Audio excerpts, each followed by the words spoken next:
Welcome to Business Talk with me, Michael Avery, and time to talk about financial regulation. And it often feels like the perfect blend of molasses and bureaucracy in South Africa. It's slow, it's sticky, and frustratingly resistant to change. But fear not, because South Africa's fintech revolution feels like it's at a crossroads as well. On the one side, you've got very agile, innovative startups that are democratizing digital payments and giving small businesses a fighting chance. And on the other hand, you do have the country's big banks who are entrenched and powerful and increasingly protective over the data and the infrastructure that fintechs rely on to operate. But today we've got someone who has spent his career navigating and sometimes bulldozing through these regulatory roadblocks. My guest is Ali Mazanderani, who's executive chairman at Lesaka Technologies, a fintech investor, an entrepreneur, and someone with a resume so packed with qualifications, it reads a bit like a university prospectus. He's been at the heart of payments innovation in emerging markets. He's co-founded a pan-European fintech, and he served on the board of companies from Brazil to Singapore. So if there's anyone who can make sense of South Africa's regulatory quagmire and tell us how to fix it, it's Ali. Welcome to Business Talk, Ali. You've, as I said, had a front row seat to this evolution across multiple jurisdictions and markets around the world. So maybe you could just start by giving us a brief overview of how you've witnessed regulation either hindering or facilitating progress. Well, firstly, thank you very much, Michael. And I do indeed consider myself very fortunate that I've had the ability to operate and be intimate to building multi-billion-dollar disruptive fintechs around the world. I think that, honestly, without the enabling regulatory environment that existed in it is irrelevant as whether it's India or Europe or Brazil. The digitization of those economies would not have happened without acts of omission and acts of commission by the regulators, not just the central bank, but also the antitrust authorities. Now, you've seen how different regulatory approaches either accelerate or stifle financial innovation, as you say, either via acts of commission or omission. Where does South Africa sit on that spectrum? Are we a fintech-friendly nation, or are we in danger of regulating innovation out of existence? So, Michael, it's with great regret that I have to say that the regulatory framework in South Africa for digitization is a disaster. And I don't think that word is an exaggeration. I think that the last 20 years, by any sensible metric, it's clear that the country has failed its citizens. The data that the South African Reserve Bank itself uses in its the report that it issued in April of last year is really very, very startling. You know, it's data that suggests that 50% of all adults withdraw pretty much the entirety of the money that comes into their account every month from an ATM. It's data that says that more than 90% of SMEs in the country don't have a point of sale that accepts digital payment. It's data that says that the majority of transactions that happen in the country are still in cash. It has nothing to do with economic development. It's very, very clear that, whether you compare the country's journey to Asian countries or to Latin American countries, or indeed to other African countries, we have not created a successful digitization journey. And I think it is absolutely as a consequence of the regulatory landscape in the country. And it's not because of malicious. I think you have a problem because you have very capable, well-intentioned regulators, but the agenda, in my mind, was hijacked. And it was hijacked by parties who didn't recognize or see the benefit directly clearly to themselves and had an interest in maintaining the status quo. But it's not all doom and gloom. There has been pronouncements that I think have given some hope around how that will evolve. But if you're asking me about the situation today, it's unrecognizable. I was brought up in South Africa. This is This is where my heart is, and the fact that I had to go around the world, to India, to Southeast Asia, to the Middle East, to Latin America, and to Europe, to build multi-billion-dollar businesses, which would have been impossible to have been built in South Africa because of the regulatory environment. Well, I mean that's the bottom line at the end of the day. Let's talk specifics. Where are the major inefficiencies or the roadblocks in South Africa's banking and payments regulations? And more importantly, what's the price tag of these inefficiencies for businesses and for consumers?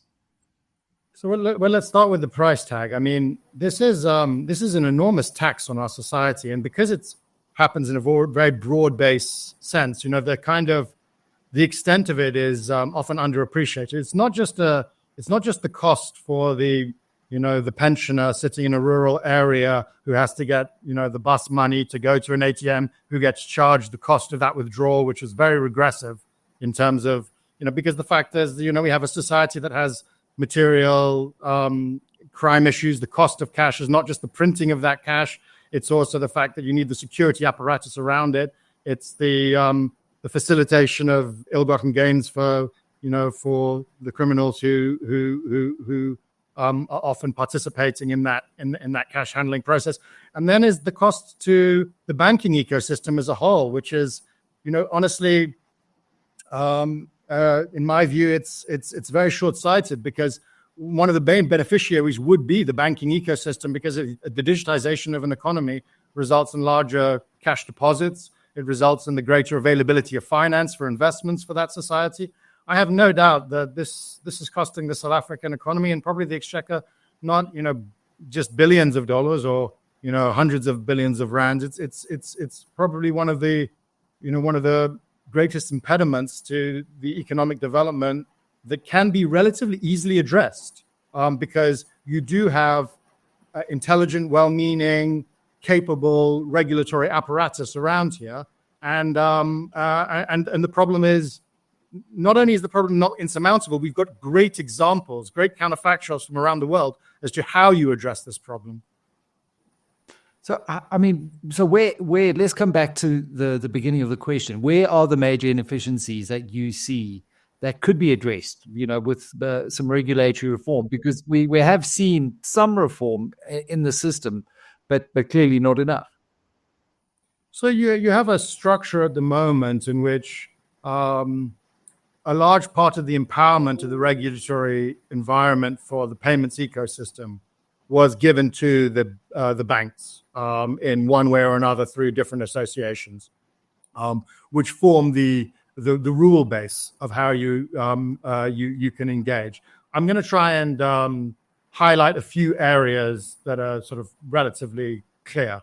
So the one area that's relatively clear is in the payments ecosystem, especially in the card world, there is a market failure in input prices that is well acknowledged. And that's why regulators around the world typically provide a framework for something called interchange, which is the cost of wholesale pricing that a business that contracts with a merchant to accept a digital payment needs to pay. In the South African context, the way that has been framed has been as a cost-plus exercise that the banks are providing for. And if they have an incentive on their issuing base, on their consumer side, because they make that interchange there, they have an incentive to create very, very high interchange. And South Africa's interchange is extremely high relative to the other countries that I've operated in it. It's very difficult for me to understand why it should be higher in South Africa than in Europe, where the cost of cash is obviously far greater here. The cost to the economy is far greater. And, the way that card, especially interchange, when people use a card at point of sale, is determined, has not been addressed in a very, very long time. And there's really not been the right impetus associated with addressing it. So it's not that I believe that there's always, instances where the regulator shouldn't be involved. I actually believe that there's instances of market failure where they proactively should. And this is something that exists around the world. It's been managed in proactive ways by regulators around the world. And it's unclear to me as to why it's taken so long. And it directly impacts the cost of retail prices across the country. because competitive forces at point of sale can never go down further than effectively the input prices that they get. It sounds like, again, historically, if you look at the banks, they do hold an iron grip on the core platforms that support the ecosystem of payments and financial services. You've got BankServe now, PayShop, you've got DebiCheck with collections, you've got bank statement sharing, which is the Document Exchange Association. So it does look like if we're going to open up to fintechs and innovators, that one needs to, from a regulatory perspective, try and address that market power that seems to, from the outside, be protecting vested interest and existing profit pools. Yeah, there's two components. So the first one is access. So I mean, there should clearly be equal access to payment infrastructure, but also access whereby the way that the regulatory framework was set up in South Africa requires a non-bank participant to have a bank gatekeeper relationship. There is no chance of creating the right innovative structure, the right incentive for non-bank participants if you are required to go to a bank who may perceive themselves as a competitor in order to create that enabling environment. And that banking pool has actually diminished over time. So the problem has actually got greater. And it's not just on the merchant side, it's also on the issuing side. The way that the regulation set up does not allow a fintech sensibly to instantaneously settle with a merchant. That prohibits the digitization because it's a working capital problem for a merchant. The way that the regulations are set up do not allow for pretty much any of the sort of activities at scale with the right unit economics that facilitated the rise of the fintechs in Europe and Latin America.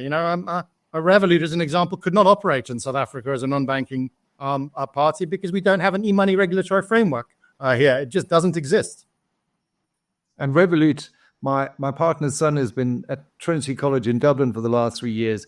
It's just such a phenomenal innovation. And I've often thought, well, why don't we see such innovation here? Because we certainly have the entrepreneurs. If you look at the Katlego Mapais of Yoko, for example, and others, we have seen regulatory reforms in payments, though. And here in South Africa, the Reserve Bank is starting to move in that direction. Is it a case of better late than never, or do we need far bolder reforms to start making a real impact? It's firstly 2 points. These business models can operate in South Africa, and I'm sure that you will see the equivalencies of a Revolut and the Yokos in South Africa. It's not that they can't operate; it's that they can't achieve the unit economics, the digitization, the scale in the current environment. So, just as a qualification, I'm the chairman of a fintech business. I believe in the fintech opportunity in the South African market in the current regulatory environment. But what I do not believe is that the current regulatory environment provides the right framework either for the country and indeed, ironically, for these participants. In terms of, I think that there are good moves afoot, but the moves don't address all of the issues.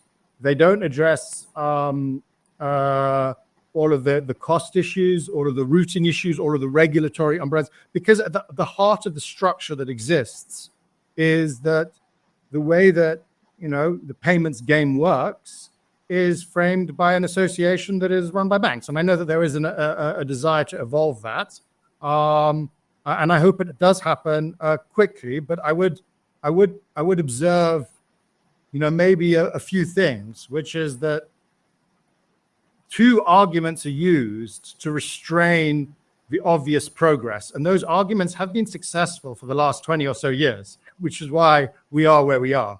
The first argument that's used is that we should sacrifice basically all the progress, we should incur all the costs on the altar of financial stability.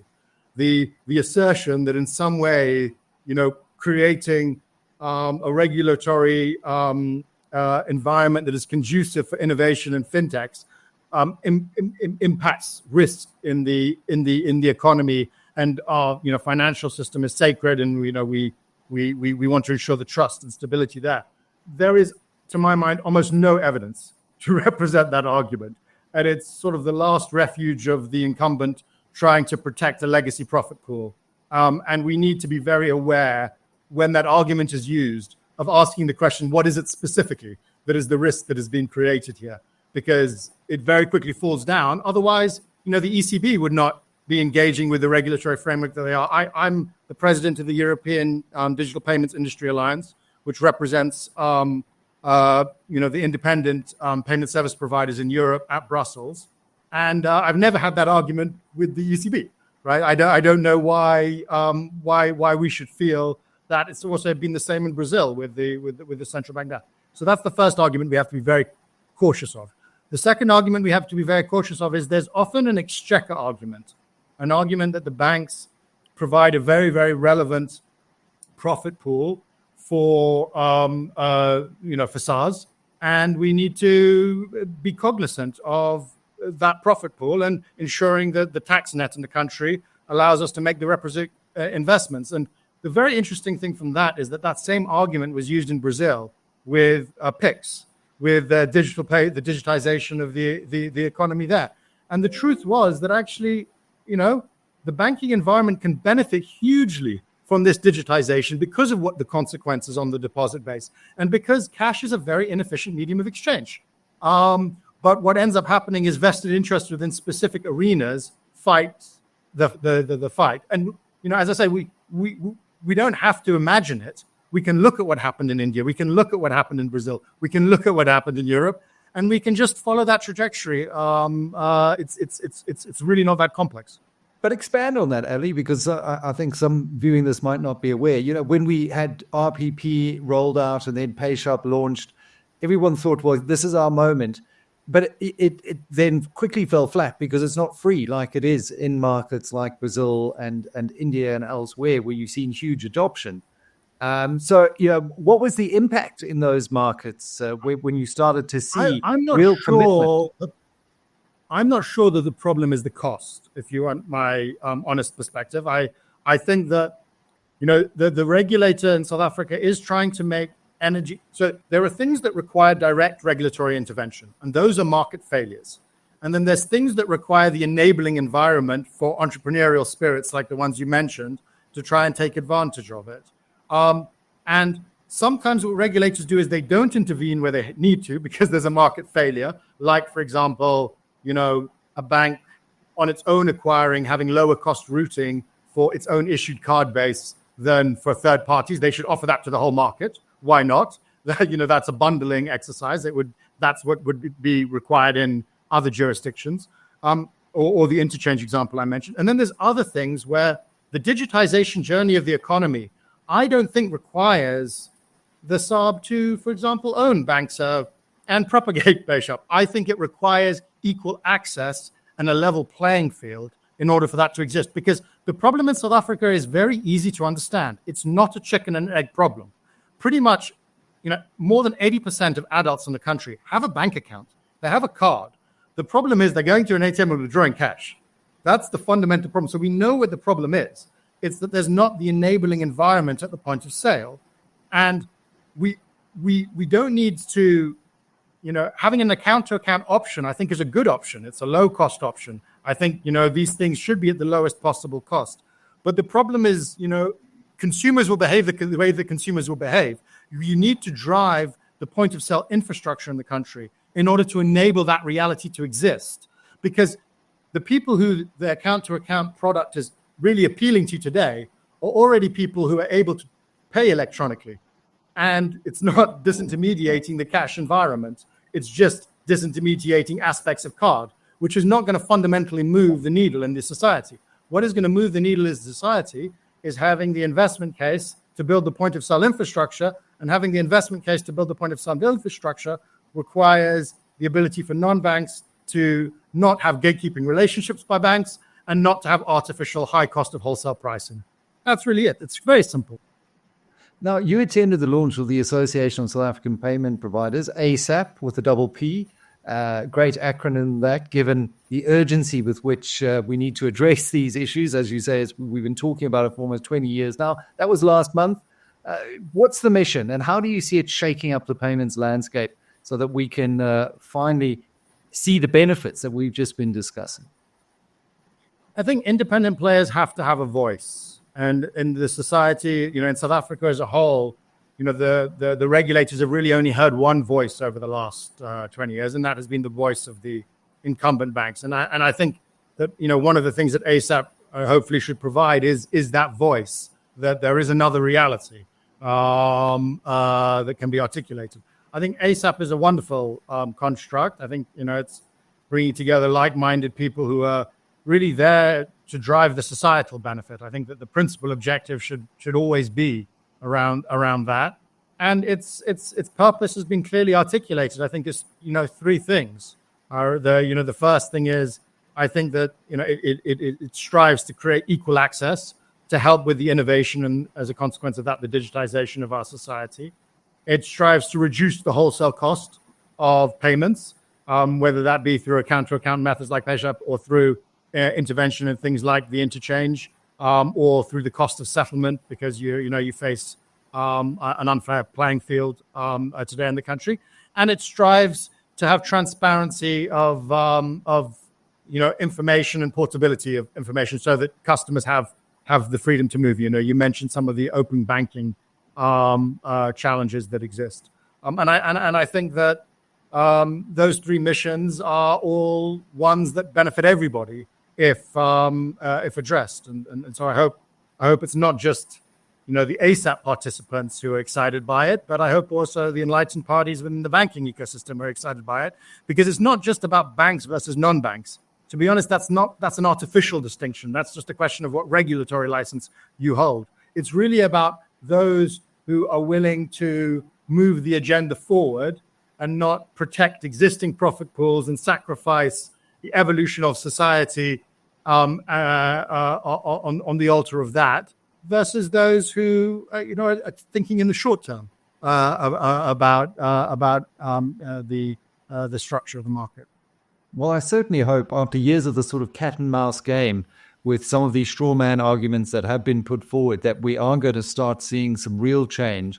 If you were to look ahead, and I know Ray Dalio famously said those who live by crystal balls end up eating shattered glass, so it's always a fraught exercise. But what would be your hopes or fears for the future of payments in South Africa? And if you had the power to rewrite the regulatory playbook tomorrow, what would be the first thing that you'd change? So the first thing I think is, I am really glad, happy, grateful for the pronouncements that have come out of the central bank, out of the SARB in the recent past. I think they've all been in the right direction. So I'm very, very supportive of that. I think the things that I would like to see is, the first thing is, there are vested interests that articulate a counter argument, and so I want to ensure that the voice of that really supports that regulatory agenda and evolution is heard. I'd like to see really, those ASAP missions being diligently addressed, because the devil's in the detail, and we have to be very vigilant to ensure that we achieve the change that the country deserves. So the first one is, I would like to see non-banks being able to participate without gatekeeper relationship for banks, on both the issuing and the acquiring side, on both the consumer holding a store of value and the merchant acceptance side of the ecosystem, as exists in other markets, in order to provide that choice. Because I don't think that it should be a trade-off between security and otherwise. And I think that the pronouncements appear to be going in that direction, and I hope to see more about that soon. And I also really hope that regulators, both the central bank and also other authorities, look closely at where there is a market failure in input prices, to try and also use the example of other jurisdictions where the market failure in input prices to address that. Because the cheapest that you can offer to the customer is going to be your input prices, and it is very artificially high in the country. And I feel like it's the most direct tax. It's a direct tax at all retail spend, if you are accepting a point of sale. And if you're not accepting a point of sale, it's the reason why you don't have that evolution. So I hope that both of those things change in the near term. Well, there you have it. Regulation. It's one of those, the necessary evil that can either unlock innovation or keep it locked in a filing cabinet marked pending approval. Ali Mazanderani, thank you very much for sharing a bit more into that regulatory minefield in payments with us today. Let's hope that South Africa's regulators are listening, because if the cost of inaction is high, I think the cost, as you said, of bad regulation is even higher for the broader economy, especially at a time when we need to be enabling a greater digital adoption away from cash and supporting the growth of SMEs. And this is an absolute no-brainer, in my opinion. Well, that's it for this episode of Business Talk. Keep innovating, keep questioning, and as always, I think follow the money. See you next time.